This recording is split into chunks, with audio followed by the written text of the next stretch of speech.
I'm opposed to the whole you have a mental illness, you have a brain illness, and if I get your brain better, you're better. But you can learn to be happy. You just have to know the neuroscience of it, because happiness is ultimately a brain function. You know, when I decided to become a psychiatrist, I hated the term mental illness because I thought it's so bad that nobody would want it. It's like you lose your mind and it completely ignores the organ of behavior, which is the brain.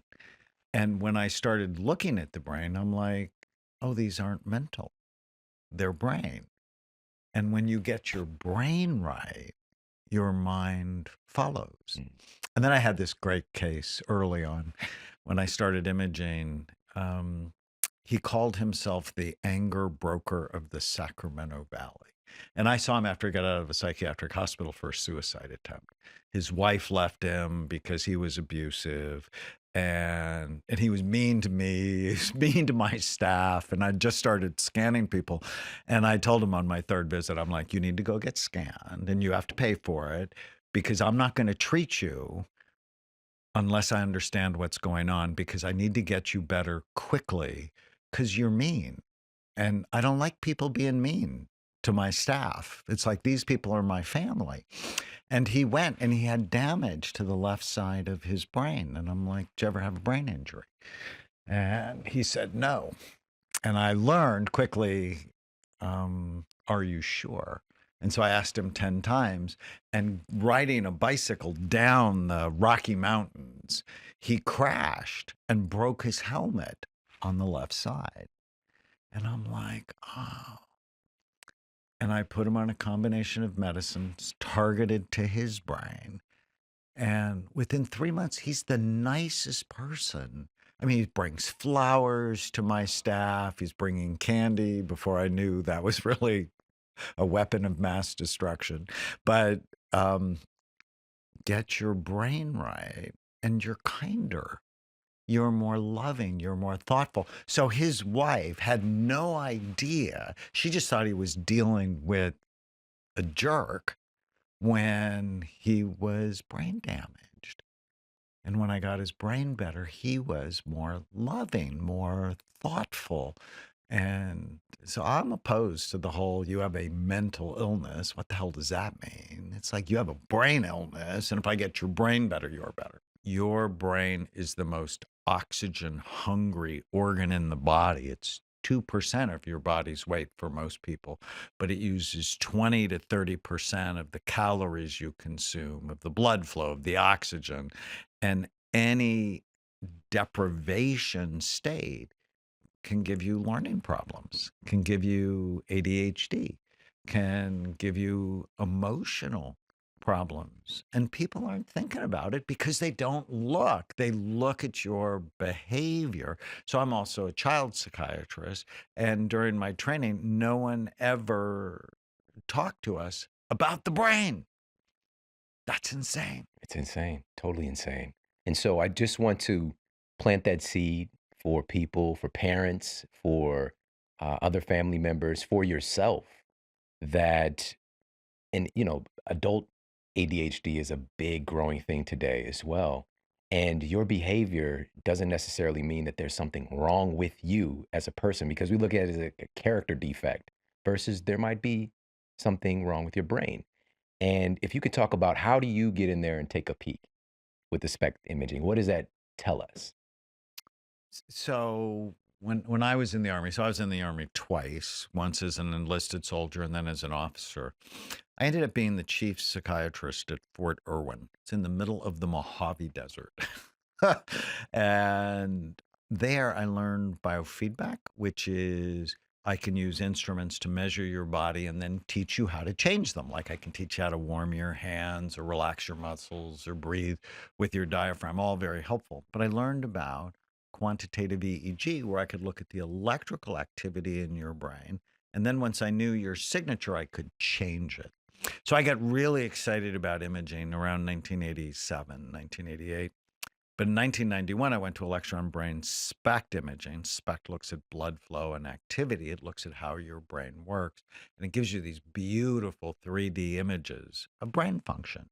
And so I just got obsessed with it. And I really literally started scanning everybody I knew because I came to realize, how the heck do I know what's going on in your brain unless I look at it? And SPECT basically tells you three things: good activity, too little, or too much.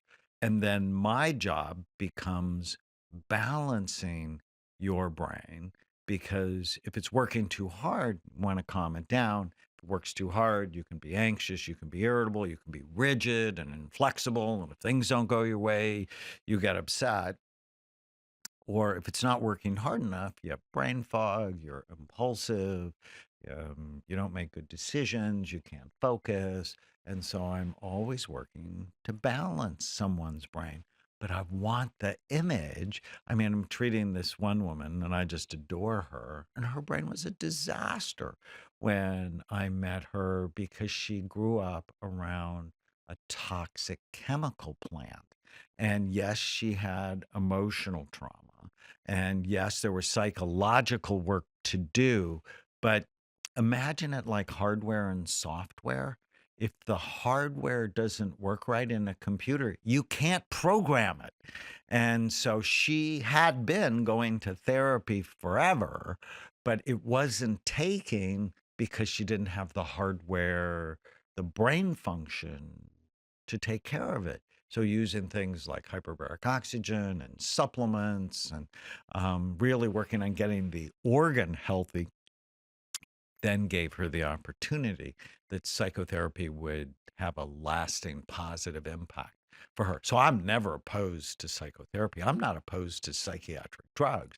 I'm just opposed to doing all of that in the dark and calling it a mental illness that shames people. So when I told my dad in 1979 I wanted to be a psychiatrist, he asked me why I didn't want to be a real doctor, why I wanted to be a nut doctor and hang out with nuts all day long. And my dad would never get Father of the Year award. Um, but 40 years later, I sort of get why he said that, because we don't act like real doctors. I mean, do you know of any medical specialist that never looks at the organ they treat, and they end up putting you on powerful medications in the dark? So I'm in a new docu-series with Justin Bieber. So he has a new series on YouTube Yep, called yeah. Seasons, Seasons, yeah. and I'm in episode 5 as his brain health doctor. So I've been a psychiatrist for 5 years. And when he first came to me, another doctor had diagnosed him with bipolar disorder and put him on lithium. And when I looked at him, I'm like, he doesn't have bipolar disorder. His brain's sleepy. He has terrible ADD, and he has a left temporal lobe problem. And it came out that he also had an infection like Lyme that was attacking his brain.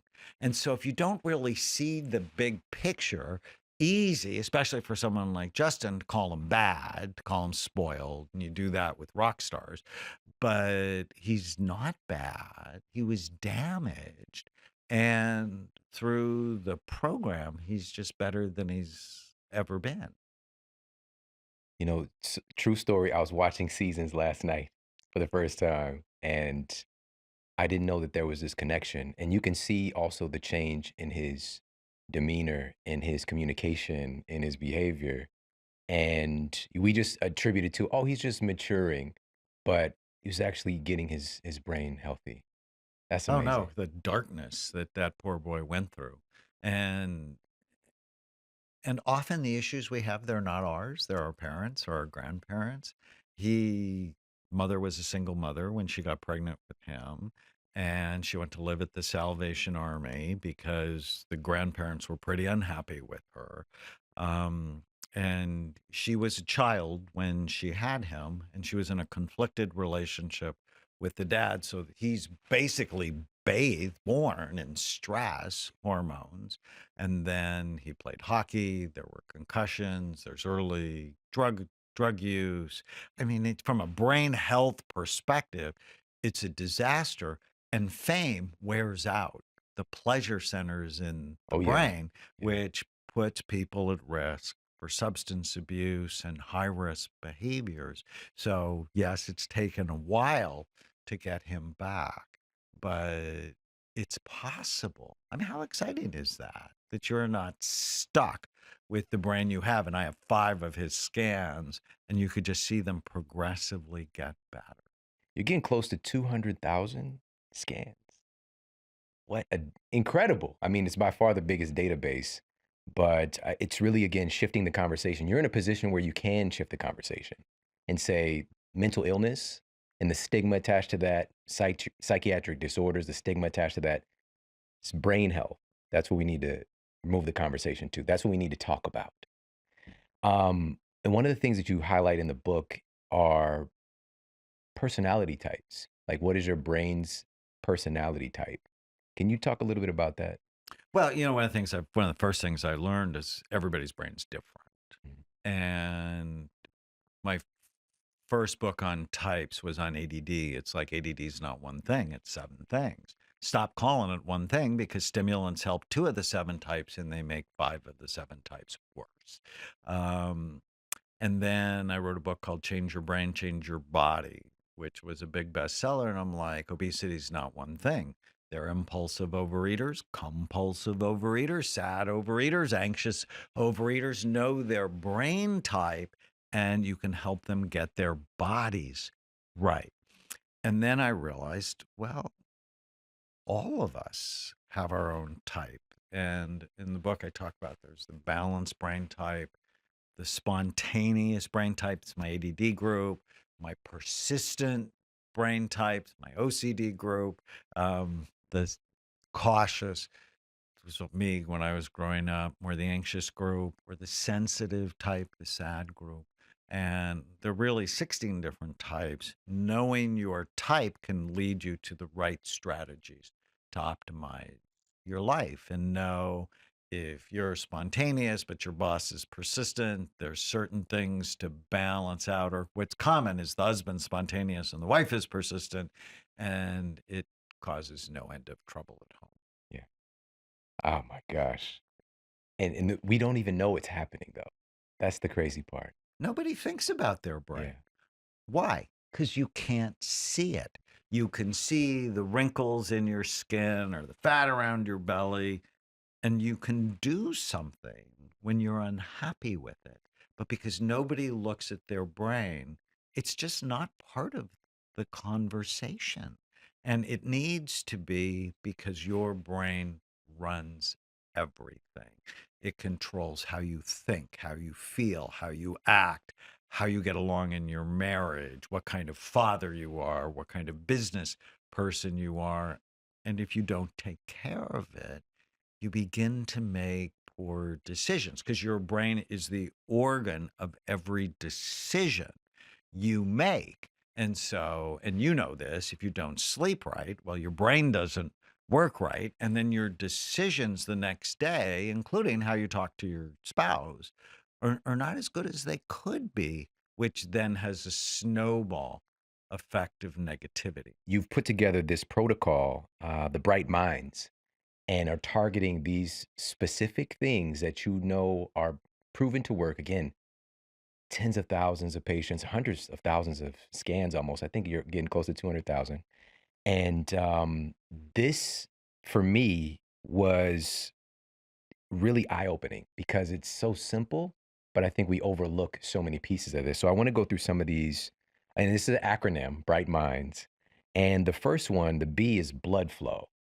And that's something that you can actually take a peek at and see where the circulation is happening in the brain. Yeah, and SPECT is a study that looks at blood flow and activity. Yeah. And so, why is blood important? It brings nutrients, but equally important, it takes away toxins. So, if you don't have healthy blood flow to your brain or any organ, really, it prematurely ages that organ because it can't get rid of the toxins. And so how do you know if you have low blood flow to your brain if you don't get a scan? If you have hypertension, high blood pressure. And 60% of Americans are either hypertensive or pre-hypertensive. If you have any form of heart disease, if you're sedentary, if you have erectile dysfunction, and it's like 40% of 40-year-old men have erectile dysfunction. 70% of 70-year-old men have erectile dysfunction, which means 40% of 40-year-old men have brain dysfunction and 70% of 70-year-old men have brain dysfunction. Because if you have blood flow problems anywhere, it likely means they're everywhere. And in the book, I have these checklists. Well, how do you know if you have blood flow issues? And then, well, what do? You exercise. Walk like you're late, 45 minutes, 4 or 5 times a week, lift weights twice a week. I mean, keep it simple. And then I talk about racket sports because people who play racket sports live longer than everybody else. People who play football and soccer live less long than anybody else, but because of the head trauma. But racket sports, because they activate the cerebellum. So the cerebellum is this cool. Cerebellum is Latin for little brain. It's about 10% of the brain's volume in the back bottom part of the brain, but it has 50% of the brain's neurons. And it's like the CPU, the central processing unit of the brain. And when it's not right, the rest of your brain doesn't work right. So coordination exercises, my favorite is table tennis, can really help. And then there are foods. Foods like beets increase blood flow. Cayenne pepper increases blood flow. Oregano, rosemary, cinnamon, all have been shown to increase blood flow. Supplements like ginkgo and vinpocetine can increase blood flow. So none of this is hard. Know which of the risk factors you have, and then just choose to do one thing for them because you love yourself. Right? I mean, getting well is never about I should do this, I shouldn't do that. It's a sign of how much you love yourself.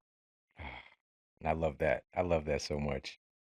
Simple things, we can all add in one or two of those things. And I think you'd agree, the biggest thing here is the movement.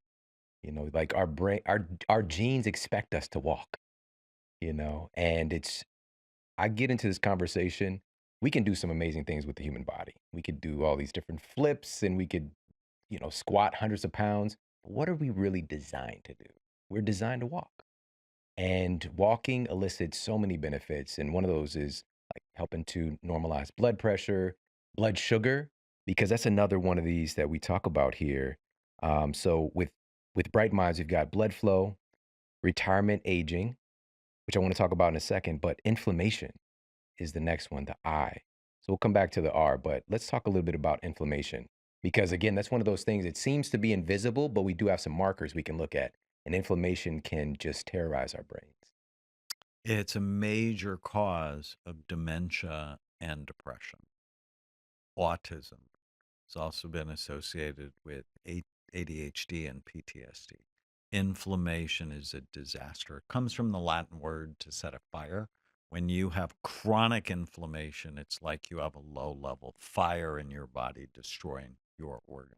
We can measure it with some blood tests like C reactive protein or the omega-3 index. And I actually did a study of 50 consecutive patients who came to our clinic who were not taking fish oil.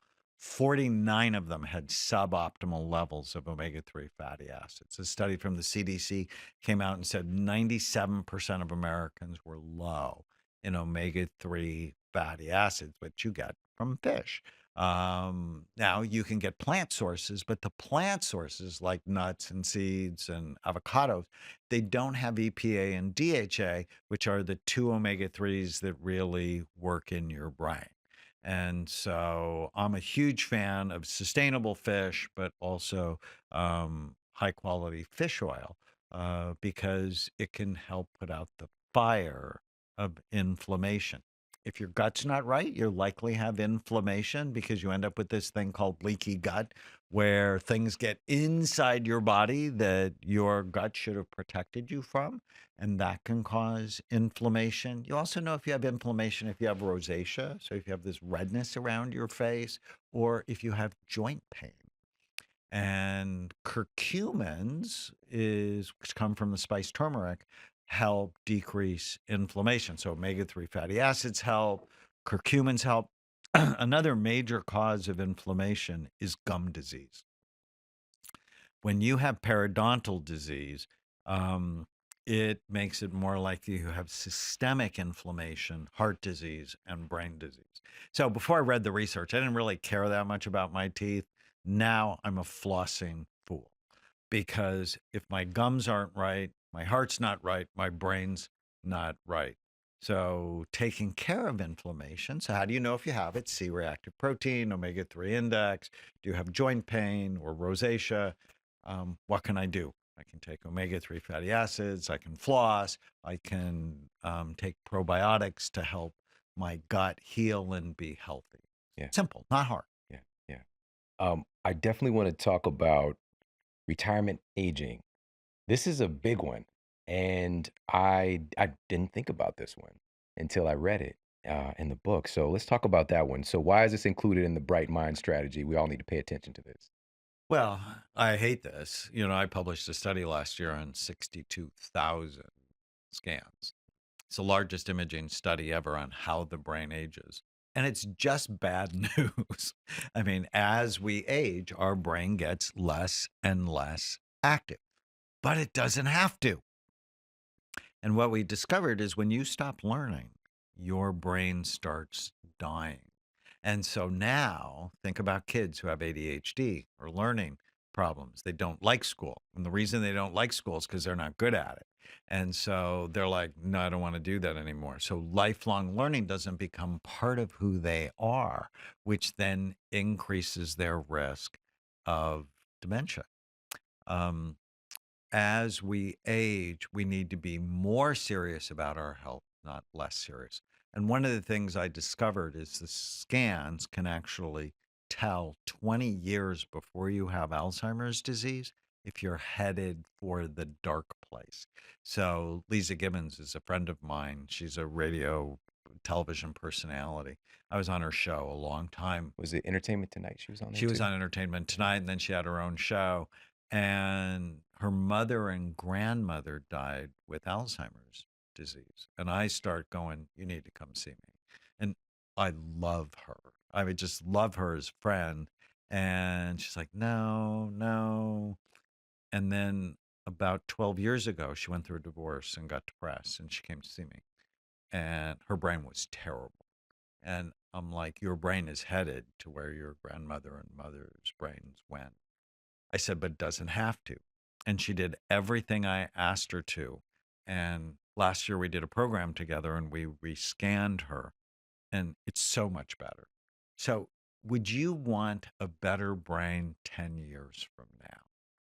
Who wouldn't, right? I mean, I want mine to be better tomorrow, but I'm 65 now. Do I want a better brain at 75? You bet, because I know what most 75-year-old brains look like, and it's not good news. But you just have to be serious. And the older you get, the more serious you need to be.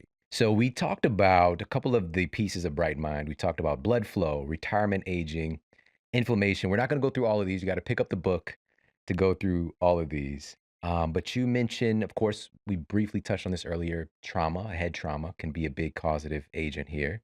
But also, it's not just physical trauma, but emotional trauma. You talk about mind storms. So we have the acronym BRIGHT, and then we have MINDS. The M is for mind storms. Let's talk about that one. So it's abnormal electrical activity in the brain, especially in an area called the temporal lobes. And most people don't know about it. But what I discovered early on, if your temporal lobes aren't right, you have mood instability, irritability, temper problems, dark thoughts come out of the blue for no reason. And actually, anti seizure medications or the ketogenic diet, which is not good for everyone. It's terrible for people who have OCD. They become more OCD on it. But for people who have these mind storms, it really helps settle them to be healthier, more normal, happier. And, I discovered them from looking, but there was actually a book written in 1980 by Jack Dreyfus, the founder of the famous Dreyfus Mutual Fund, that when he went on an anticonvulsant, his depression went away, his anxiety went away. He said he'd had suicidal thoughts for decades, and 3 days on this medicine, he didn't need his shrink anymore. And I've had some miraculous cases when I'm like, "Oh, this is a temporal lobe issue." And Justin, who we talked about, it's one of his risk factors that he had it, whether, it was from the infection he had or the 3 concussions he had, that when we stabilized that part of his brain, he just did so much better. And it's just something people don't know about. Is that a psychiatric illness? Absolutely not. It's a brain illness. And so understanding the difference is important. Yeah, yeah. I don't think that we equate, and I know that just on a normal day-to-day basis, we don't think about all the electrical activity happening upstairs. And that's what's creating all of this. Like even the thoughts that we're having, my ability to speak to you right now, it's just this electric mind storm taking place.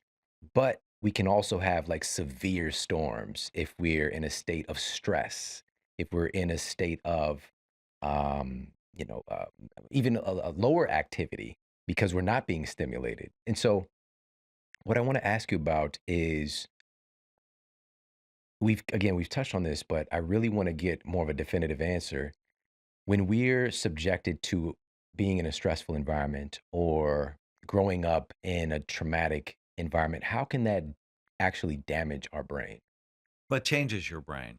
Children who grow up in violent homes have the same brain patterns as soldiers in war. Think about that. And when you grow up in an unpredictable environment. So when I was a child psychiatrist, I studied children and grandchildren of alcoholics. My first wife grew up in a very violent alcoholic home. And I'm like, why doesn't she like me? She's the reason I became a psychiatrist. When I got married when I was a second year medical student. And then a couple of months later, I mean, just a couple of months later, she tried to kill herself. And I brought her to see a wonderful psychiatrist. And I came to realize if he helped her, it wouldn't just help her, it helped me, it'd help our kids. And um, and then I found out, and I dated her. I talked to this girl every day for 3 years when we were teenagers. And I had no idea her dad was beating her mom, that the police were being called because the secrecy in alcoholic homes is so high. And then I learned that when you grow up in that chronically stressful environment, you learn not to talk, not to trust, and not to feel. And it can have a big negative impact on your relationships. But when I started scanning people who had post traumatic stress disorder from these dysfunctional childhoods, their emotional brain was just lit up. And so, as opposed to traumatic brain injury, where we see decreases on the scan, in PTSD, we see increases in their emotional centers. So, their amygdala becomes larger and more sensitized, their hippocampus, um, their cingulate gyrus. So, it's a pattern I call the diamond pattern, and I show some scans in the brain of this. And so they end up always watching for the shoe to drop. And my wife, Tana, says um, when she first met me that she didn't trust me because she didn't trust I was nice. I mean, it really took her 18 months. She'd come, she'd go, she'd come, she'd go. She goes, like, nobody's that nice because it didn't fit her experience growing up with people that were unpredictable. So it changes your brain, but it also changes your mindset. Man, so powerful. So powerful. So just jumping forward a little bit here in the acronym MIND, so bright minds. So we talked a little bit about mind storms. I want to talk about the D, diabetes. This one is huge, Yes, huge in many literally. ways. um, so why is it important? Why would a psychiatrist want to talk about blood sugar and weight? So diabetes is you're either diabetic or pre-diabetic, means your fasting blood sugar is high, or or you're overweight or obese. according to a new study from the Journal of the American Medical Association, 50% of the American population is diabetic or pre-diabetic. Think about that. That means and why do you not want a high blood sugar?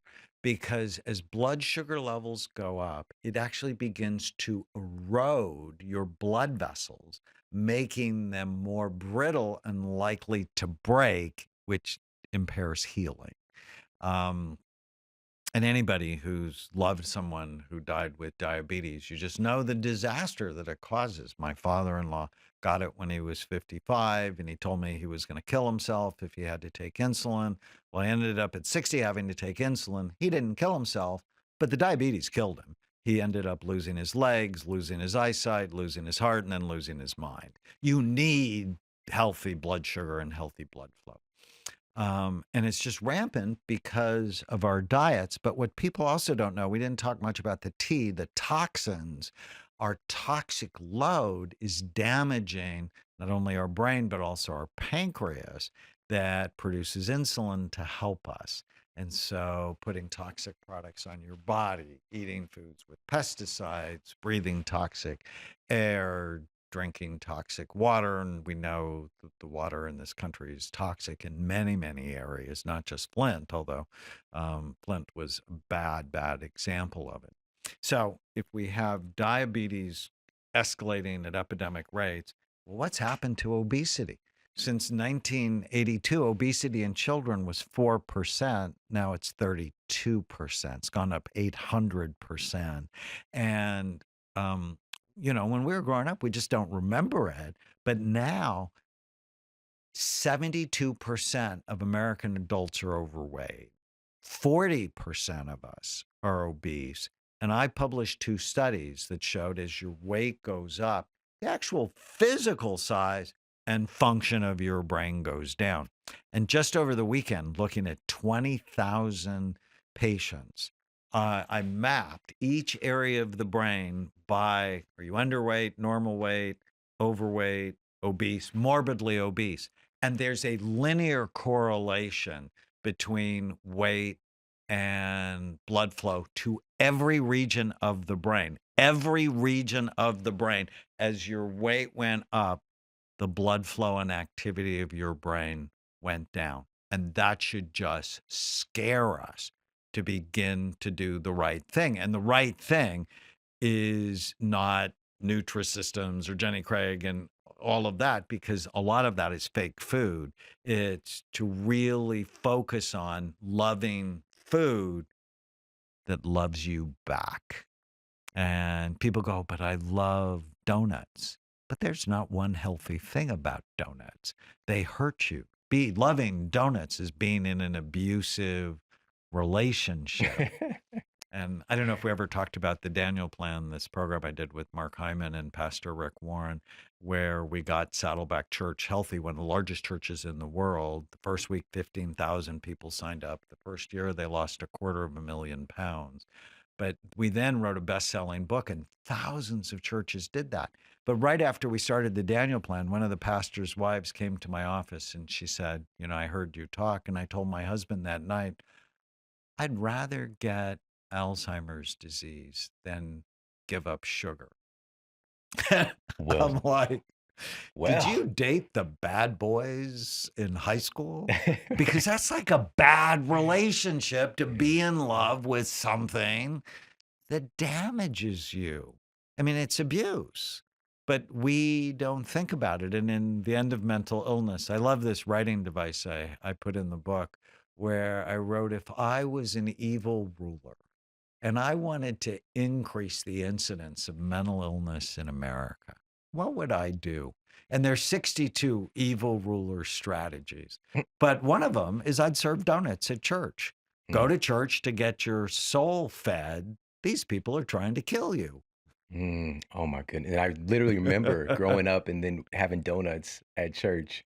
And when you talked about, I'm a very visual person. Did you like the Bad Boys? I pictured a circle donut pulling up on a motorcycle with 2 long John legs and a donut whole head, and she hopping on the bike, and it's got the ripped off sleeves. Anyways, I love yeah. that. That's a great image. And again, we don't think about this. We don't think about the relationship. And people would come into my office all the time when I was, doing my clinical work. And the big thing people would say without even really talking to me is what they don't want to give up, right? I don't have to give up my bread, do I? Just like all of these different stigmas and how we don't realize how addicted we are as well. These things can be running our lives. But then for many of these things, there are healthier alternatives or things like you just said, love food that loves you back. There's so much to love that we don't really know about because I grew up in same thing. We grew up in a paradigm where when we look at the store, it seems like there's all this different stuff, but it's really like the same 12 different food items packaged and processed differently. It's like wheat, corn, soy, maybe like throw chicken and some oranges in there. But it's like the same stuff is most of the stuff that we grew up with. We don't know about. There are literally thousands, tens of thousands of different foods. And conversations like this open us up to try new things. And I think it's super important because the diversity in our nutrition helps with the microbiome, helps with, and you also, of course, have been talking about this over the years, but you mentioned the leaky gut. But now we're getting into the situation where I'm hearing this term more and more of leaky brain, right? Because it's the same thing. So when you say, think of leaky gut, the lining of your intestinal tract, so about 30 feet, is just one single cell layer thick that is protecting you from whatever you eat, actually getting into your body and causing all sorts of havoc. But there's that single cell layer that protects your brain from anything that gets into your bloodstream from getting into your brain, and it's there to protect you. But if you have leaky gut, odds are you also have leaky brain, which means your brain's more likely to store toxins, it's more likely to be infected, it's more likely to have big problems. That's so important. Thank you for sharing that because it's a distinction. Many people that listen to this show are aware, have taken action to improve situations with leaky gut. Now you understand that this is affecting your brain too, and it's of the utmost importance. So, bright minds, we'll hit one more here. With minds, we got the last piece of it is S, and it's sleep. We were talking about this even before the show, and how important this is in creating and sustaining a healthy brain. So, why was this part of the Bright Minds? So, teenagers who sleep on average just 1 hour less than their peers have a higher incidence of depression and suicide. When you sleep, your brain cleans and washes itself. And there's this great study soldiers who got um, 7 hours of sleep at night were 98% accurate on the range. Those same soldiers who got just 6 hours of sleep at night were 50% accurate on the range. Think about that difference. 5 hours, 38% accurate. 4 hours, they were dangerous, only 15% accurate. Being sleep deprived kills more people than alcohol related accidents. We need to make sleep a priority. And in 1900, on average, Americans got 9 hours of sleep at night. Now, in 2020, on average, they get about 6 hours and 40 minutes of sleep. You can't go through that kind of change in such a short evolutionary period without the expectation there's serious problems being created. Yeah. And evolution takes time. It takes time. Wow. And we have changed so much in the last 120 years with technology and lights, where we're being bombarded with lights. And if you just think about, for all of these risk factors, and basically for the brain, it's three strategies. Love it. So love your brain, love your blood flow, love your sleep, love your blood sugar. Avoid things that hurt it, do things that help it. And so if we think of, well, what's hurting our sleep, it's our gadgets. It's the negative news. Do not watch that before bed. That's not going to give you good dreams. It's actually going to give you nightmares. So it's the gadgets, it's the electromagnetic fields, it's people thinking of alcohol as a health food. Well, it's not a health food. It messes up your microbiome and it decreases the quality of sleep that you have. Noise, caffeine. And if I was an evil ruler, I would create a culture where you have to have caffeine in the morning to wake up and alcohol at night to go to sleep. And that's the culture we have that's just damaging our sleep, which then damages our brain. Plus, as your weight goes up, you're more likely to have sleep apnea. And we saw sleep apnea actually triples the risk of Alzheimer's disease. And we can actually see it on scans. Your parietal lobes, top back part of your brain, are decreased in our patients who have sleep apnea. So I can often go, oh, I bet you have sleep apnea. You need to get a sleep study and you need to take care of that. Yeah. Wow, that is scary stuff. Um, un- Addressing bright minds and expanding the conversation, you also talk about, you had a section looking at mind meds versus nutraceuticals. And again, I love your approach. This was my thinking as well, which is everything is an option, but we have to find the right stuff for you. You know, some medications can be life changing and saving for people, whereas a lot of times simply addressing nutrition, lifestyle factors, these nutraceuticals can make miraculous changes, seemingly miraculous changes as well. So let's talk a little bit about that, mind meds versus nutraceuticals. So I'm a well-trained psychiatrist. I'm board certified in general psychiatry, child and adolescent psychiatry, and I'm not opposed to medication.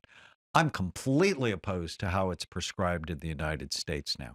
85% of psychiatric medications are prescribed by non-psychiatric physicians in 7-minute office visits, by family practice doctors, pediatricians, nurse practitioners, physician assistants, internists, gynecologists, and once you start these medications, they're insidious in that they change your chemistry to need them in order for you to feel normal. So in the book, I go, okay, if you have ADHD, what are the 10 things you should do before you go on a stimulant medication? If you have anxiety disorders, what are the 10 things you should do before you start taking a benzo, which will be very hard for you to stop? If you have depression, what or an addiction, or you have insomnia, what are the things to do before you go on medication? So, for example, with anxiety disorders, people don't know that things like Klonopin and Xanax, they actually increase the risk of dementia later in life. Not only that, they're addictive. That, once you start them, you're going to have trouble stopping them and you're going to have to take more and more to get the same result. So, well, how about we first have to check your thyroid because if you're hyperthyroid, you're going to be anxious. We need to check your blood sugar because if you have low blood sugar, hypoglycemia, you're more likely to have panic attacks. With Justin, I actually caught him with a very low blood sugar level. And I'm like, buddy, you got to eat 4 or 5 times a day healthy food. I mean, it was a big discussion for us. I'm going to teach you to breathe diaphragmatically. I'm going to teach you to meditate. I'm going to teach you to exercise. I'm going to give you GABA, magnesium, theanine, all never hurt you. Scientific evidence they may help you in that one chapter alone. So the whole book has 1,084 scientific references. So if you think I just sort of pulled this out of the air, it is the best referenced work of my life. And in that one chapter alone is 286 references. And I go, so what has A-level scientific evidence? Because so often the physician knee-jerk reaction is there's no science behind supplements. And of course, my response is, do you read? Because there's all sorts of science. You Yeah. just haven't bothered to look at it. And so there are 286 references. So what has A-level scientific evidence for depression? Saffron, the world's most expensive spice, has antidepressant qualities. There's 20 studies, randomized, double-blind, placebo-controlled trials. Saffron, SAMI, omega-3 fatty acids, St. John's wort. What has A-level scientific evidence for anxiety? Magnesium. I mean, how simple is Simple. that? Plus, 80% of us are low Yeah. Deficient. in Yeah. magnesium. So simple and important. Okay. I want to ask you so many different things, but I want to make sure that I talk about the 4 circles of the Bright Minds program because it's an encompassing thing, and these 4 circles are really important to pay attention to. So let's go through those. So bright minds really fits in the first circle, which is the biology. When I was a medical student, our dean, like the first week of medical school, he goes, "I never want you to think of your patients as their diagnosis. Always think of people in these four big circles." And he went to the blackboard and he drew the first one and he put biology, which for me is, what does your brain look like? The actual physical functioning of your brain and your body. And then he drew the second circle and said psychology. Everybody's got a mind. What's their mind? And over time, I realized that's your development. So, what did you grow up in? You know, like my first wife, did you grow up in an alcoholic home or like a dad with like mine? And that matters. Your development really does matter. And I also put your moment by moment thoughts and the quality of your thoughts. And I call the negative ones ants, automatic negative thoughts, the thoughts that come into your mind automatically and ruin your day. And we live in an undisciplined thinking society. So we're loaded with the ants. So I teach people how to develop an internal anteater to get rid of the bad thoughts. The next circle is the social circle. It's who do you hang out with? And what are your current stresses? But you become, and you know this, like the people you spend time with. If you want to do anything great in life, find somebody who's doing it and make them your friend. Find a way to be of service to that person because you become like the people you spend time with. And then the last circle, he wrote spiritual. Now, I went to a Christian medical school. I went to Oral Roberts University in Tulsa, Oklahoma. So I love that. I learned medicine in the context of my faith. But all of us have a spiritual circle, whether we admit it or not. And the spiritual circle is, why are you on the planet? What is your deepest sense of meaning and purpose? And I do it in organize it like a cross. So it's my relationship with the past. So for me, it's my grandfather that was so important to me. The future, my grandbabies, my relationship with God, and my relationship with the planet. And it's basically, I ask all of my patients the same question: why are you here?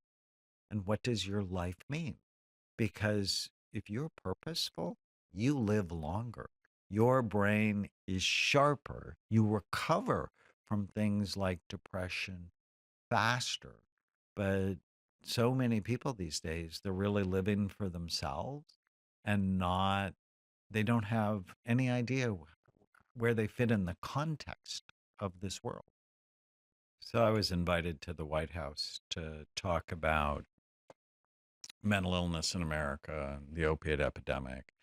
And they knew, you know, I've been on public television a lot. My shows have run over 110,000 times across North America. And I love when you got to see one of my shows. And they said, "So what's the big idea?" The end of mental illness begins with a revolution in brain health. That if you want to get on top of the opiate epidemic, you have to teach people to love their brains so they make better decisions. If you want to get on top of homelessness, it's brain health, that get their brains right and they can keep their jobs and they can find a place to live that's not on the street. Did you know that 50% of homeless people had a significant brain injury before they were homeless?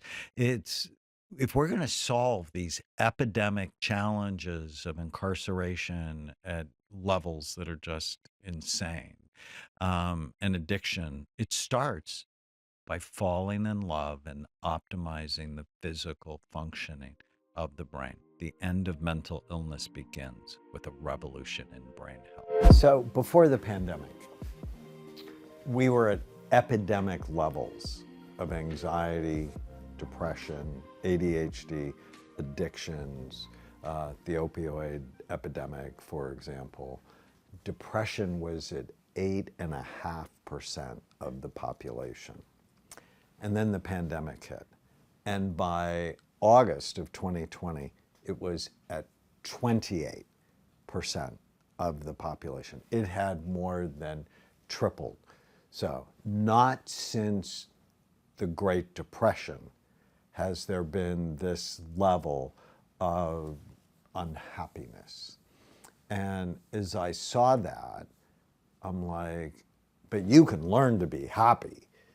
Whatever situation you're in, you just have to know the neuroscience of it, because happiness is ultimately a brain function. And as I was tackling this, I came across a video that I just love by Dennis Prager called Why Be Happy? And in it, he says, happiness is a moral obligation. And I'm like, what? So I grew up Roman Catholic, and I went to Catholic school and Catholic high school, and I can guarantee you that idea that happiness is a moral obligation was nowhere to be found, that it was about guilt and control and shame. And then it's like, so why is it a moral obligation? Because of how you impact other people. I can guarantee you, and you know about this, if you're raised by an unhappy parent or married to an unhappy spouse, and you ask somebody, is happiness an ethical issue? And I guarantee you they're going to say yes. And so what we're talking about is not fluff. It's critical and central, and ultimately it's what everybody wants. But they don't know how to do it. And in the book, in the opening, I start with the lies of happiness. Like more of something will make you happier. And I have a #1 New York Times best-selling book. Another one's not going to make me happier. That ultimately happiness is in the little things that happen day in and day out. That hedonism is the enemy of happiness because it wears out your pleasure centers. So that's hedonic adaptation. So the brain is, like you just said, you already hit #1 New York Times. There isn't like a number above 1 unless you're just like, I want all of them. I want all the spots, you know. And some people think like that, you know, and you've seen this, and I know that I've seen this as well. When folks, you know, they win the championship or they achieve that highest level in whatever it is that they're doing, and then they sink. They kind of lose themselves. And it's because the brain gets acclimated to that high. Even the pleasure things that we seek today, I would imagine, like if we're, you know, whether people are utilizing technology or porn or whatever the case might be, you constantly need more and more and more to have that same level of normalcy in a sense. Is that accurate? There's a neuroscience of happiness. And the area in your brain that feels pleasure is called the nucleus accumbens. And it responds to a number of neurotransmitters, but primarily dopamine. And when dopamine hits it, you go, oh, I like that. But if it hits it too strong, cocaine, or too often, addiction, it wears it out. And then you need to engage in that behavior, not to feel high, but to feel okay. And this is why fame is a disaster for the brain. And I've been blessed. I'm in Justin Bieber's docuseries Seasons to be his doctor, and Miley Cyrus, and I adore these kids. But what happened to them is just a disaster for brain function, that they get so much cool stuff, right, from money and drugs and Notoriety. fame and notoriety, and anything they want, but doesn't make them happy. In fact, it makes them sad. And they don't know that we have to protect them rather than, like Justin was on tour and he had to end it early because everything around the fame was then making it worse. So not sleeping, overworking, video games, bad food, drugs, all the girl, you know, it's like everything to wear out that part of your brain, and you just end up feeling awful. And people go, but you have everything, but not a healthy brain. Yeah, that's powerful. So the neuroscience, so what would a healthy brain look like from a neuroscience perspective? So I did a study for this book where I gave 500 consecutive patients to Amen Clinics the Oxford Happiness Questionnaire. And then I scanned them, because that's what we do at Amen Clinics. I now have 10 clinics around the country.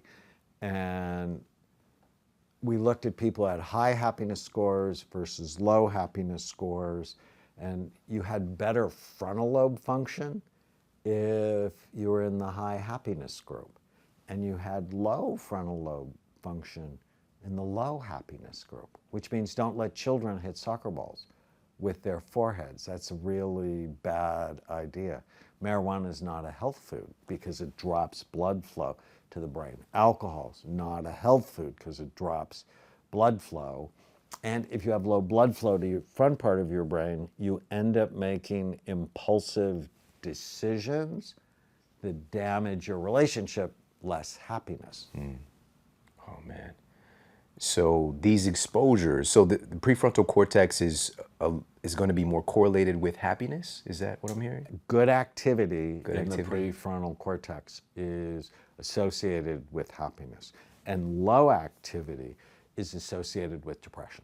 Is there such thing as a cohesive brain versus a brain that's going to be have a tendency towards lack of focus or unhappiness, or can you see these states when you look at somebody's brain?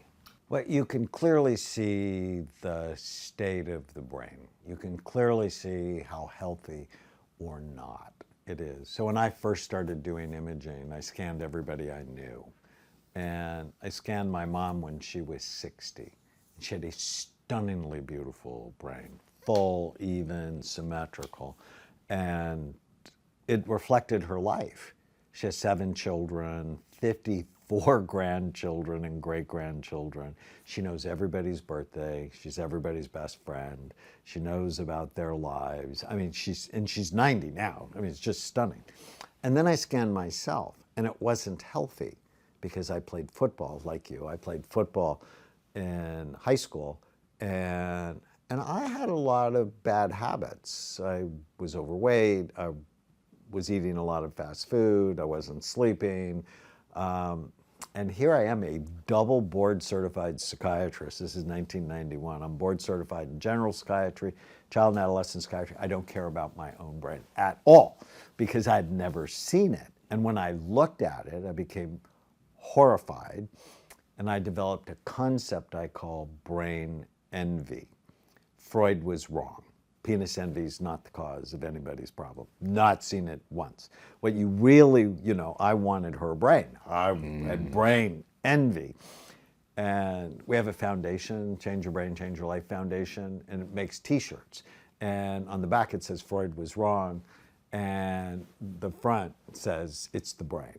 So we love that.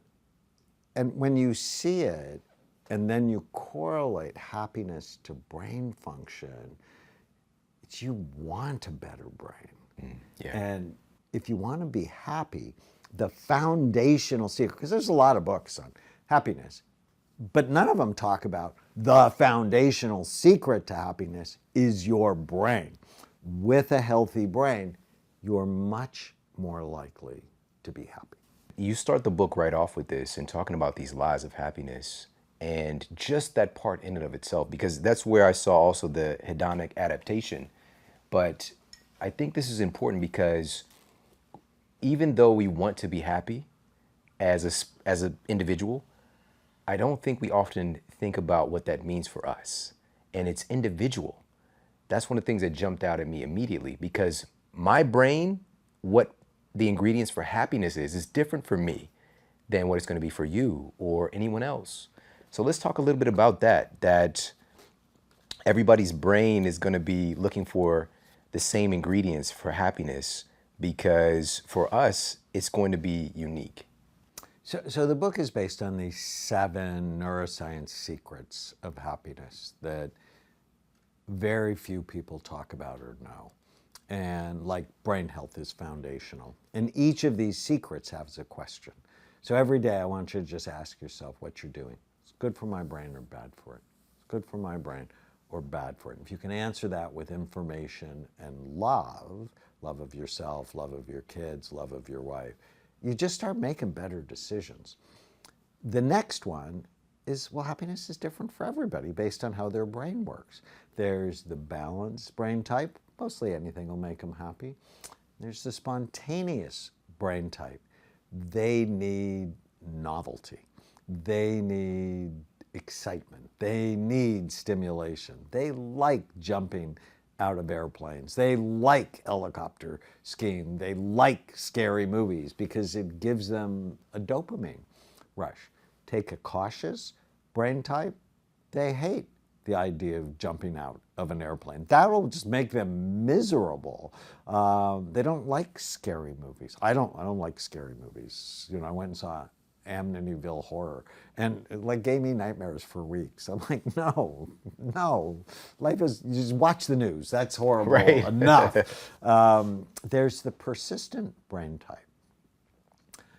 They hold on to things.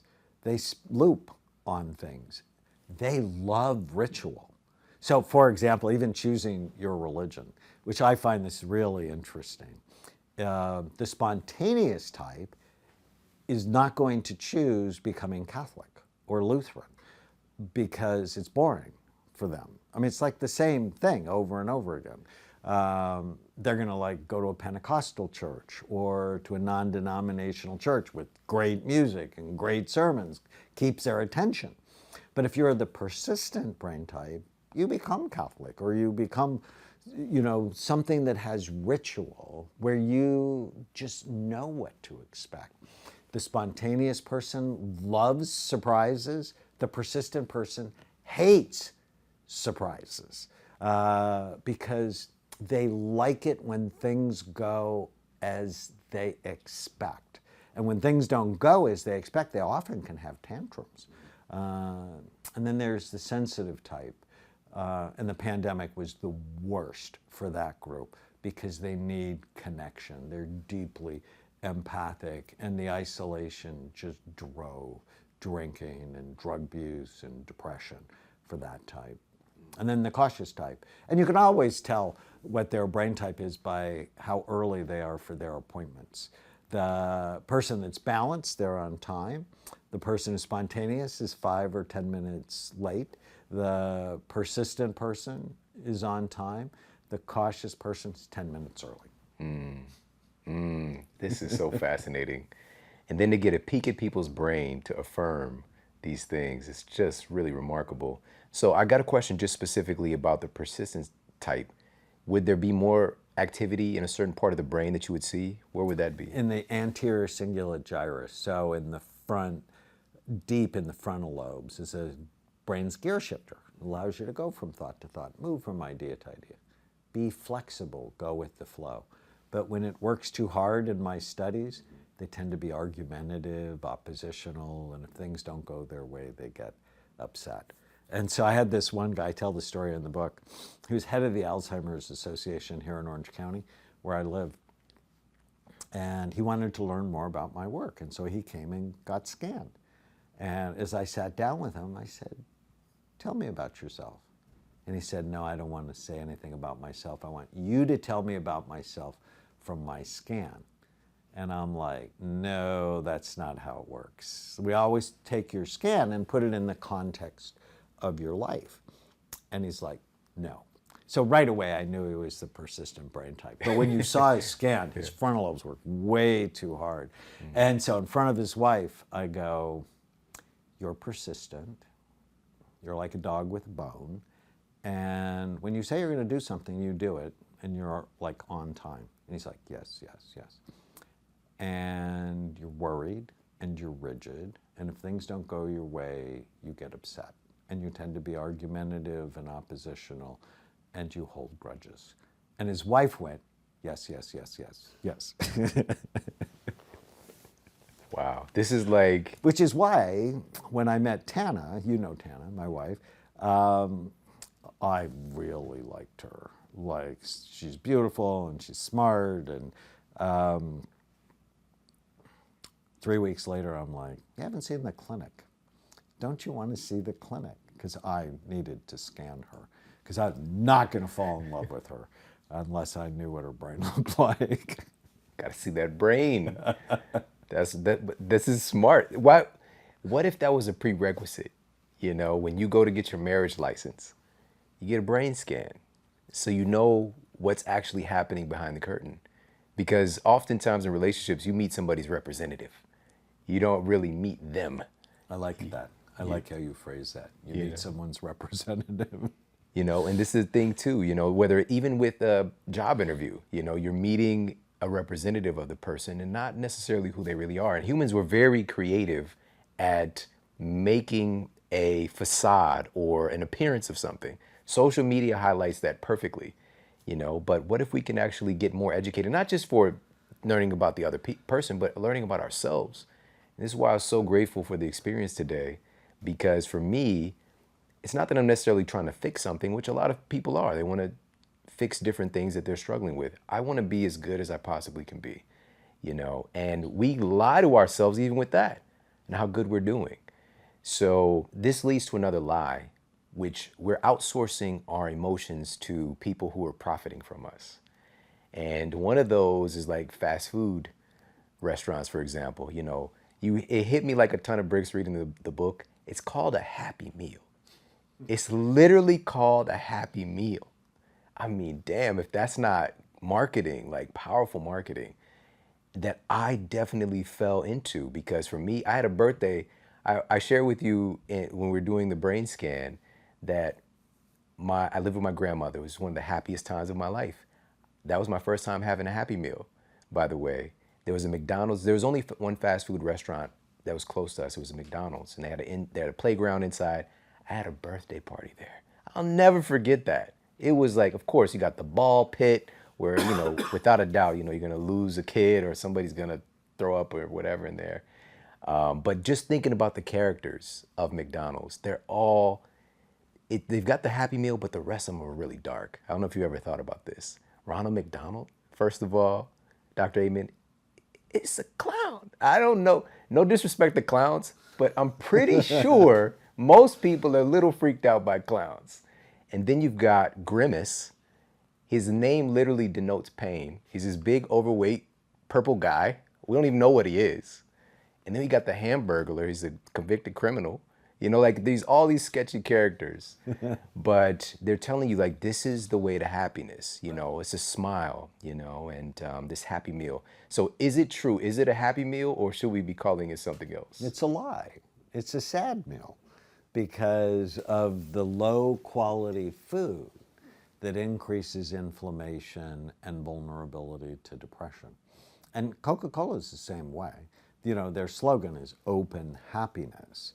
And it should be open illness, open diabetes, open obesity, open depression, open heart disease, open cancer. But that wouldn't sell.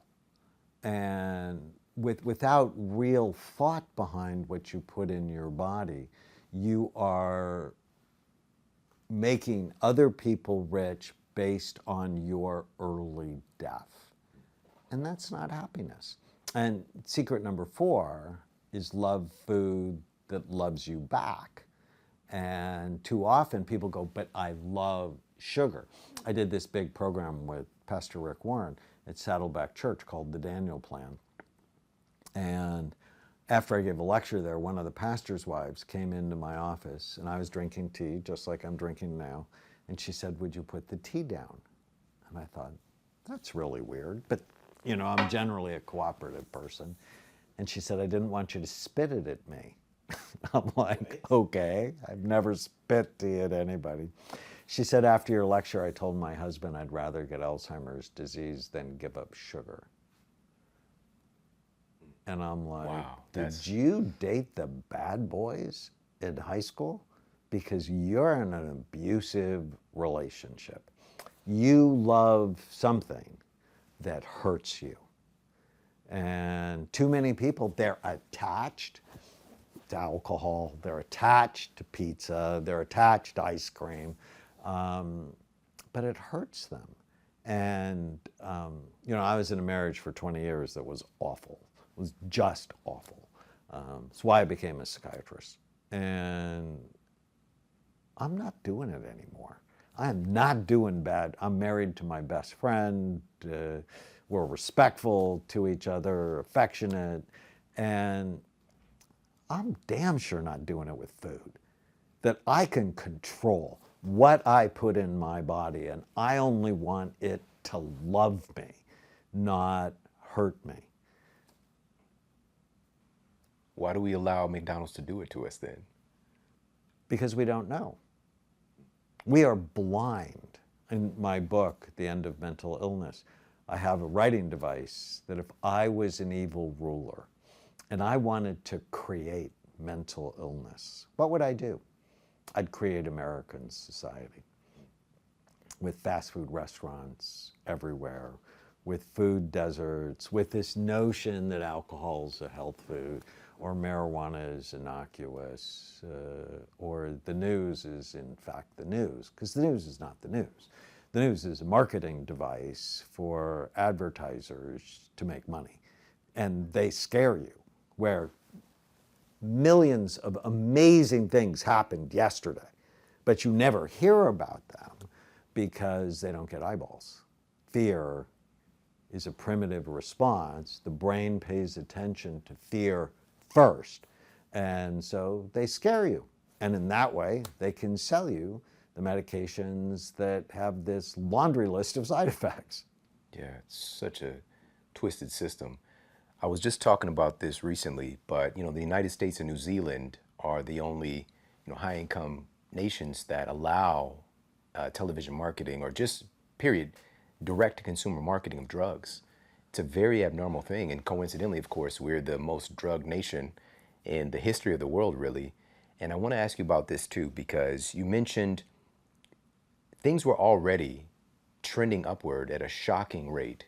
We're almost at about 1 out of 10, essentially 1 out of 10 of our citizens having depression prior to the pandemic hitting the scene, and then things doubling, tripling. This was already a big issue.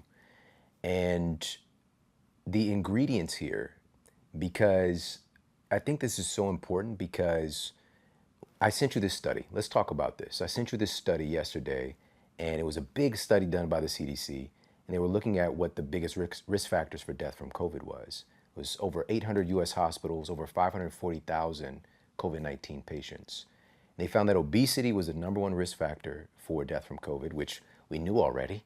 We aren't doing anything about it, but we knew that. The second leading risk factor, which was the most shocking for me, that it was published, not that it's a thing, because I could see it coming from a mile away, as I know you could. The second leading risk factor was anxiety and fear-related disorders. And for me, that jumped right out, because it really spoke to our tragic state of mental health here in the United States specifically. Right now, anxiety, depression, ADHD, these things have all been trending out, but it's been heightened. And I don't think people make that connection with the news, for example. They're very well versed at manipulating human psychology to get eyeballs.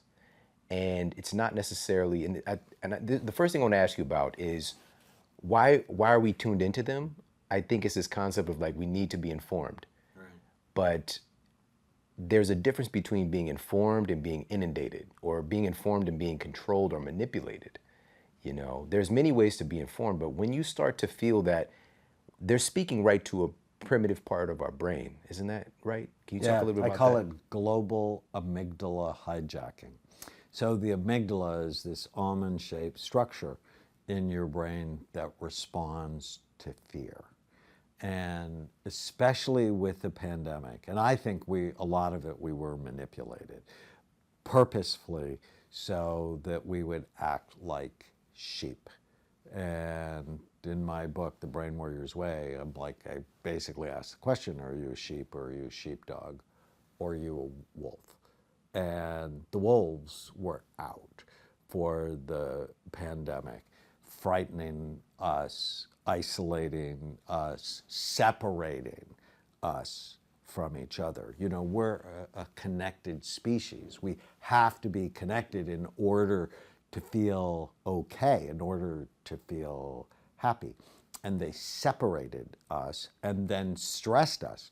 Businesses went out of business. People lost their job. There was this chronic anxiety. And I think the decisions they made killed way more people than COVID did, and will continue to kill people for a generation, because children's development wasn't normal during that period of time. Now, not for everybody, but as a rule, I was horrified. And there's not been a time in the 40 years I've been a psychiatrist where governments have told me what I could prescribe and not prescribe based on my education and training. I was furious, I am furious at the reaction so that they could vaccinate everybody. And I'm not an anti-vaxxer, but I'm like, don't tell me I can't prescribe hydroxychloroquine. I read the studies, I'm educated, and if that's a choice my patient and I choose, that's between us. You need to stay out of it. And they did it for hydroxychloroquine, for ivermectin, for fluvoxamine, an antidepressant that actually happened to work to decrease death from COVID. Is actually pretty effective. That was shocking to me when I saw that study. It's so this interesting. antidepressant, yeah. And when you're sad, your immune system doesn't work. Right. And you're more vulnerable. And we've known that for a long time, that there's association between depression and cancer, and depression and autoimmune disorders. Yeah, no, it's a shocking study. And we can do better, but only if we have a voice. And that's the thing that people, this politicalization of science, they shut down doctors who had a different opinion. And I'm like, what about this is not denial of freedom of speech, where you demonize someone who goes, no, I don't like this. Yeah. At this point in human evolution, that's the thing. In American society, Right, at this point. We think we're so evolved and we've got that stuff figured out. Throw in a little bit of fear, which again, it's justifiable fear. And it's just like we devolved. We went backwards so quickly and so I like much. that term. And right in the beginning of the pandemic, because I was online on Instagram like almost every day. And the favorite thing I would tell people is I would read an essay from C.S. Lewis from 1948 that he actually wrote about the atomic bomb. And I'm like, let's just replace COVID-19, where he writes about the atomic bomb. And he said, in many ways, we think a great deal too much about the atomic bomb, COVID-19, when you could have lived in the 16th century when the plague visited London almost every year. Or you could have lived in a Viking age when raiders from Scandinavia could land and slit your throat any night. Or as you're already living in an age of car accidents and cancer. And he's like, let's not make more of this than it is. If the virus comes, let it find you doing sensible and human things. He would have been furious about the lockdowns, kids wearing masks in school, all the stuff. And what I saw as a psychiatrist, families got divided.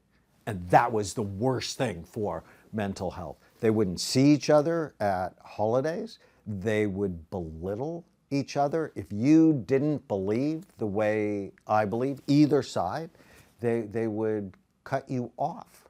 And I just saw the media do the same thing, left, right, red, blue. They were demonizing people. And this is the way to create mental illness. Yeah. So who's the big winner when we create mental illness? The drug companies. Again, it's the drug companies that are the big winners because antidepressant use skyrocket. Benzodiazepines, which you and I both know are bad for the brain, skyrocketed.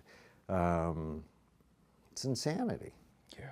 Then we had some shortages as well with antidepressants. Isn't that right? We did for a short period of time. But then they ramped it up. Yep, yep. And I'm not opposed to it. I prescribe them when I need to, but it's never the first thing I think about. It's like, well, how's your thyroid? And how's your testosterone? And how's your diet? And are you exercising? And do you believe every stupid thing you think? It's like, let's get that right. And then if you need medicine, great. As a supportive tool rather than as the tool. The tool, yeah. That's one of the biggest mistakes. And again, I just hope that we learn from this. As we are right now, I don't think that we are. We're just... Well, I think a lot of people are really unhappy. And even the people that were hiding in their house, I think they're beginning to see, you know, the study from Johns Hopkins came out that said all of these measures, the masks, the lockdowns, shutting down businesses, saved 0.2% of COVID deaths. I'm like, and you know that's not considering suicide and job loss and drug abuse. It's, yeah. And all the other we things made mistakes. All the other things that come from that. Even when somebody is unemployed, they have like a 40% increase in their incidence of having a cardiovascular event. Right. You know, it's just like all of those other things were suddenly not considered. It was this one size fits all. And they said that. They said that. You know, Dr. Fauci said that. He's like, I'm only thinking of COVID deaths. That's outside of my expertise, which is pretty insane when you think about it. A physician should be thinking about everything, not just, will I decrease the spread of the virus? And they didn't decrease the spread of the virus at all. Do you remember the 2 weeks to flatten the curve? That was like, that was literally 2 years ago. You know, and again, it's this one size fits all approach to things, which nothing, even with COVID, even if that is your goal to stop the spread of COVID, nothing happens in a vacuum. Everything else is going to be influenced in a very dynamic, complex society that we exist in. And even have one size fits all treatments when you're not there face to face with that patient, for example, and like you having that, somebody trying to control what you're doing to serve the person in front of you. People got their licenses taken away from them. They got investigated by the medical board.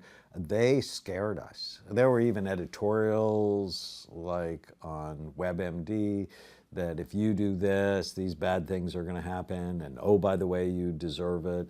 There was a lot of control. And the dumbest thing the government did, the number one stupid thing they did, is they talked about everybody has to be vaccinated, and they never talked about you need to lose weight. You need to eat better. We need to be exercising. Instead, we huddled people in their home afraid and gave them bad food. Yeah. And that's frickin' insane. And I'm a psychiatrist, so I diagnose insanity a lot. This is insane that we know having low vitamin D levels is associated with higher mortality. We know being overweight, being hypertensive, having diabetes. But did we talk at all about let's fix the health problems we have in this country? No, we just created more. And, exactly, you know, just stepping back, it's like the messaging is just backwards. But this is the thing. And I'm so, again, I love talking with you because it's been like this, Dr. Amen. We've been ignoring the underlying cause of issues. We've just been allowing it. You've had your universe. You've been making a huge impact, of course. But it's still a certain version of reality that most of our healthcare system is not invested in. We've been allowing our society to become sicker and sicker. We are literally the sickest nation in the history of recorded human civilization right now. Right. As sophisticated as we appear to be on paper and we look around at the skyscrapers, but we are just we're not the falling happiest. apart. Exactly. I think we're 28th or something among developed countries with the happiest. But you're right, we're the sickest in large part because the politicians are funded by big pharma, big food, big agriculture, and big energy. And you got to go, how does this make sense? Where there are fast food restaurants everywhere, and the messaging is, in fact, when Bloomberg in New York actually tried to get a health message out, he got shamed by it. He's like, let's not sell sodas over 16 ounces, right? I mean, who needs more than 16 ounces of sugar water? And, you know, it was like big nannies coming for you, and they would shame him. I used to love being on the subway in New York when Bloomberg was the mayor, because they would have these great posters about, you know, drink water, not soda. And they would actually have soda turning into a glass of fat. I mean, it was really creative, the messaging. But no, we want our freedom to be as sick as we want to be. The problem is everybody's paying for it. Right. And in an awful way. And I don't want to be big nanny. I want to be big teacher. Yeah. I want to go, do you want to be happy? You need to be healthy. Yeah. Because happiness and brain function are connected. Yeah. As you said, we're paying for it, even if we don't realize it. We have a $4 trillion a year healthcare system. $4 trillion. We're so far ahead of any other country, and yet we're But the we're not. sickest. You know. But we're not. Yeah. That's Right? I again. mean, we it's- can do great brain surgery, but we're not making any progress in chronic. 75% of that $4 trillion is spent on chronic, preventable Yeah. illnesses. And that should horrify people. And we have to start teaching little children. We have a brand new, Amen University, my education arm, we have a brand new preschool through grade 1 course where we teach kids to love their brain. It's called Brain Thrive. And it's done with puppets and super fun and cute. I know McDonald's is going after your children. Yeah. And Coca-Cola is going after your children. Well, I want to go after them too, but in a way that sustains their health rather than in a way that hurts their health. Yeah. If they're as intelligent, which they are, at doing their job, they're going to be looking for lifetime customers. You know, get them while they're young is kind of the tenet. And, you know, especially again, a developing brain is going to be so much more susceptible, I would imagine, to their And marketing. that's why God gave you parents. But if you're, you know, children do what parents do, right? You're modeling health or you're modeling illness. And if you want to be healthy and happy, you have to model health and happiness. So secret number 6 is notice what you like about other people more than what you don't. I love that one so much, because to be happy, you have to give away happiness. And you do it like you totally can shape your wife by what you notice. If you only notice what she does wrong, she's going to be unhappy, and you're going to shape her to be miserable. But if you really focus on paying attention to what you like, I mean, I know exactly how to get my wife to yell at me. She has red hair, she's pretty intense, and I know how to make her smile and want to hold me. And so if I focus on giving away happiness, I'm so much more likely to be happy. That just sounds intelligent, you know. But I think again, we don't know that we have that power, and I don't know what it is, and I've got you here, so I'm going to ask you, why, when we know what makes the other person happy, would we pick on or choose to focus on the things that irritate us? Well, the spontaneous person plays this game, none of it's conscious, but they play this game called Let's Have a Problem, because it stimulates them. I often think of ADD as adrenaline deficit disorder. So they're often adrenaline seeking. And you can actually tell when a girl has ADD, a teenage girl, by her dating patterns. because they get adrenaline from falling in love and dopamine. And so what you see with them is they fall in love, and then they fight because they get adrenaline from fighting. And then they break up, and there's all that drama, adrenaline with breaking up. And then they fall in love, and then they cycle through that. So if you see a girl that's doing that, get her scanned, because she very well may have ADD that nobody knows. And in my book, Healing ADD, I talk about the games ADD people play. And it's let's have a problem. Yeah, that's bananas, but I've seen it before. Let's spice things up unconsciously. Because there's Unconsciously. no reason that the person would even consciously want to have a problem. No, unless they grew up in it. Because the brain doesn't do what's good for it. The brain does what it has done, which is why you have to be very careful with what you allow your brain to do.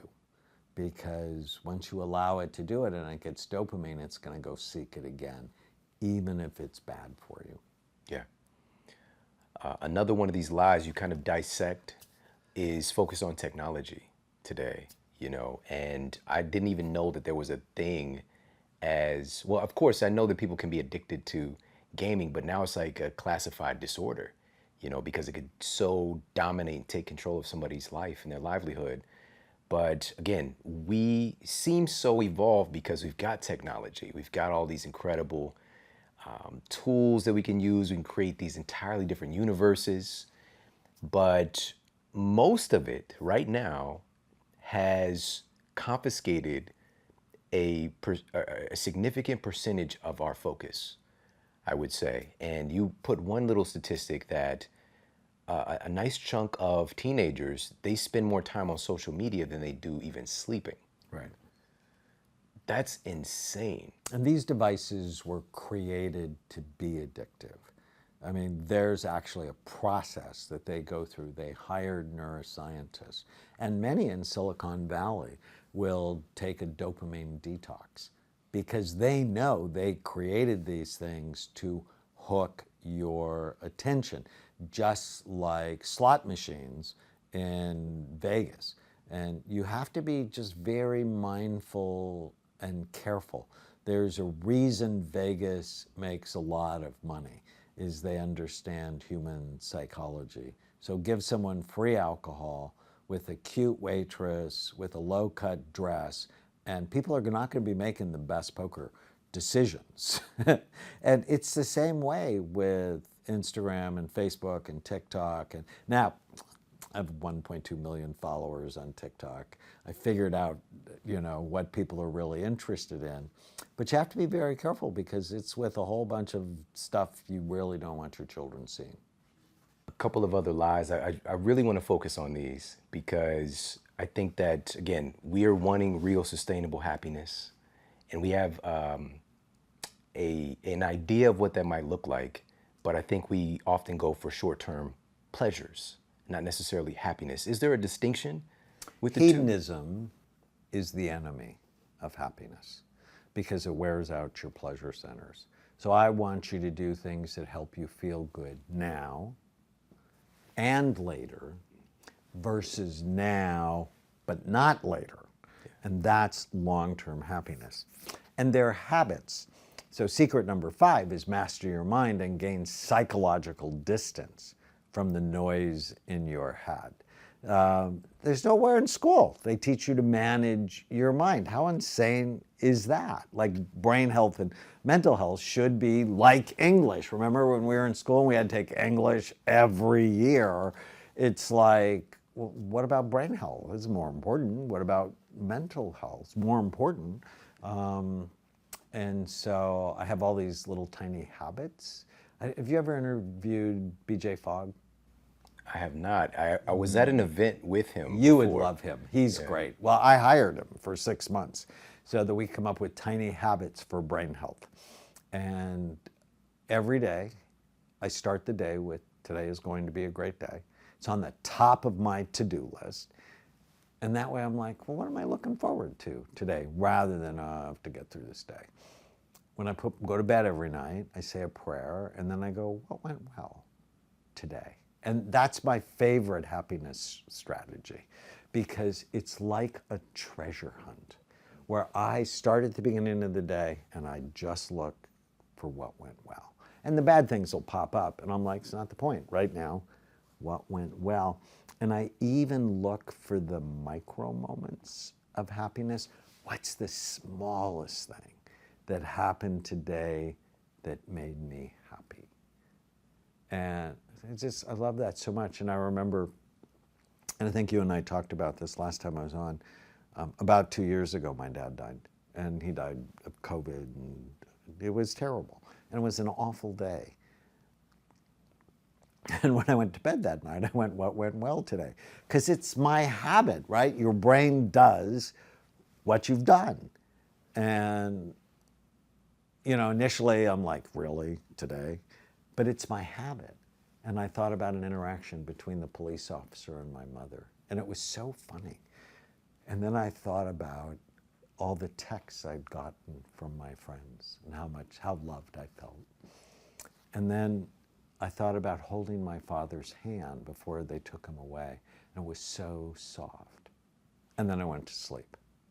And you have to build these habits, because even though I grieved for him, still miss him, I went to sleep. And if you want to get over grief, you have to sleep, right? I mean, you would agree with me on that. And it's these little tiny exercises, looking for the micro moments of happiness. I have another fun exercise where write down the 20 happiest moments of your life. Actually had one happen last May. The Canadian Association of Nuclear Medicine. So my work has been very controversial. I've gotten no end of grief from my colleagues. But last May, the Canadian Association of Nuclear Medicine wrote new procedure guidelines for SPECT as if I wrote them. And of the 10 authors, 5 of them were my students. So happy. Wow.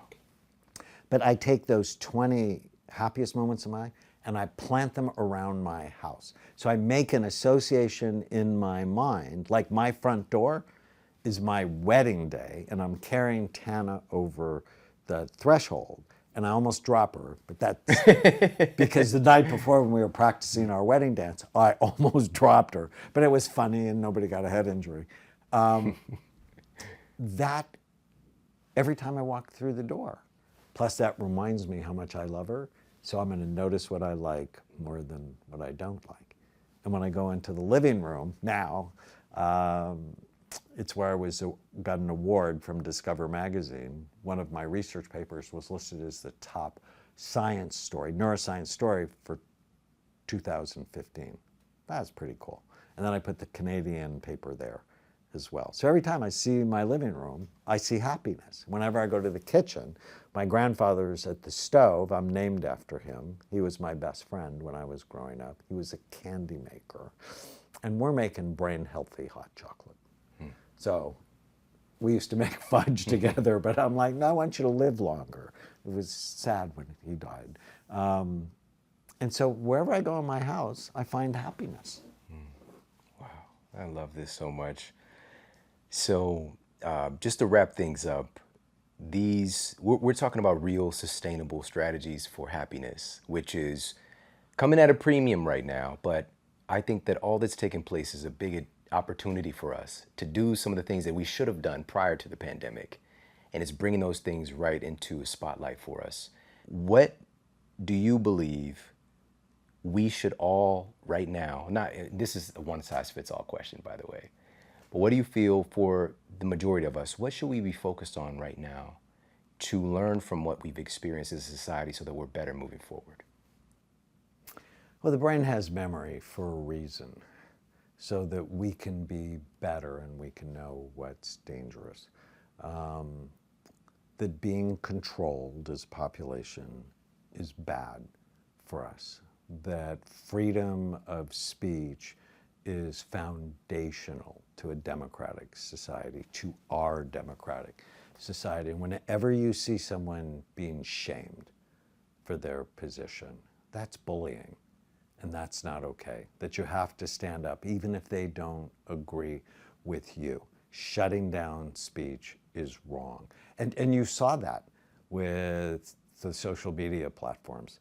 We should have just been furious with that. But let me close with happiness, which is so many good things happened out of the pandemic. I'm a child psychiatrist. I have seen a lack of vulnerability and bonding between parents and children because we've had two-parent working families now for 3 generations. And parents are tired and they're guilty because they don't spend as much time for their kids. With the pandemic, people were at home. There was historic positive levels of bonding going on in families, and that will change the next generation. I adopted our 2 nieces, and right before the pandemic, they came to live with me. And we had like 2-hour dinners, and we made dinner together. We cleaned the kitchen together. We talked about abortion. We talked about the death penalty. We talked about everything under the sun. And we will be closer for a generation because of that. So if we can look for the blessings, not just be focused on the curse of it, that will help us be happier. Wonderful. Hey, if you like this video, make sure to check out this video right here. Why do people not do what they know they should do? You know, why aren't they making progress? Why isn't common sense common practice? You know, everyone knows they should eat right. Everyone knows that they should move and exercise and prioritize their sleep and read every day, and they do their journaling, but why aren't they doing that consistently?